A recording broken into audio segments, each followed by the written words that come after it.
Let's take a look at a more interesting example of a check. So in this scenario, we're going to imagine that we're working with a new table of data called orders. Orders is going to have a slightly different structure than orders that we looked at previously. We're going to say that orders has an ID, a name of a product, when the order was created, and then when we think that the order is going to actually be delivered. So we're going to say that chances are a product, or an order in this case, must be delivered after it was created. So it doesn't really make sense to deliver an order and then create it in the database later on after that. Maybe it does. It's entirely possible that we're working for a business where someone says, hey, I need something right now, and we go deliver it to them, and then we only create a record inside of our database later on. But whatever, let's just say that we want to make sure that the delivery date is always later than, or in the future, after the created at date. Let's take a look at how we can add in some validation to check for this by using that check constraint. Step number 1 here, we're going to create a new table called orders. That's going to have columns of ID, name, created at, and estimated delivery. EST being short for estimated.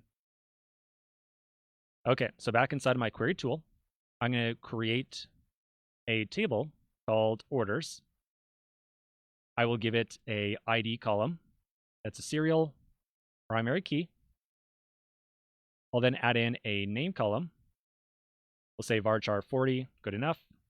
And because I said that we were going to do it, I'll also add in not null here. Then we're going to have a created at, that's going to be a timestamp. And I think we'll just leave off the time zone. So remember, a timestamp can have a with time zone. We'll just leave off the time zone for right now just to make defining this data a little bit easier.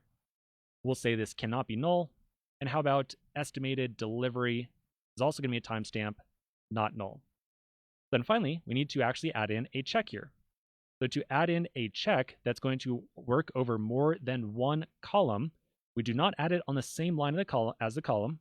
Instead, very similar to that unique constraint, we'll add it at the very bottom down here. So we'll say that we want to check, we want to make sure that the created at time is less than the estimated delivery time. So remember, these are timestamps, but as we saw it in the last section when we were talking about timestamps in general, we can do comparisons like this. We can also do mathematical operations on them, like find the difference between two timestamps. So this will make sure that estimated delivery is ahead of time of created at. All right, so let's run this. Looks good. Now let's try to insert a new order into the orders table. I'm going to comment this out for right now, just so I can easily refer back to the different columns and whatnot. So I'm going to say insert into orders, a name, a created at, and an estimated delivery. And then our values are going to be about a shirt, and we'll put in a time right here. So I'm going to enter a time as a string, and then I can optionally coerce it into a timestamp by using that : syntax.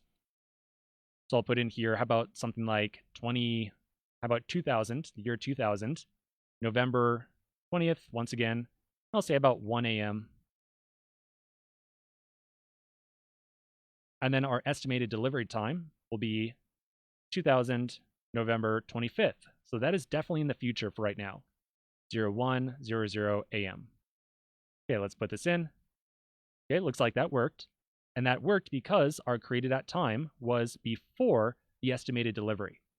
Let's now change that up. Let's say that we're going to try to put in a delivery that is before the created at. So I'm going to put in a delivery of November 10th.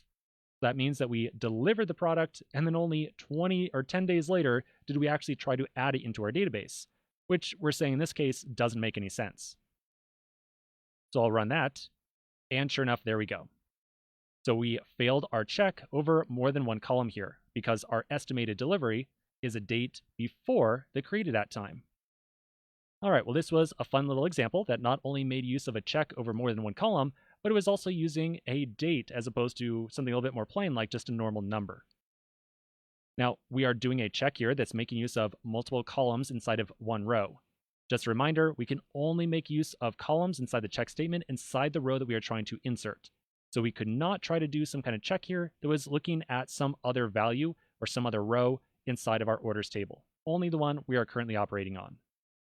Okay, so that is it for the check form of validation. Let's take a pause here and continue in just a moment.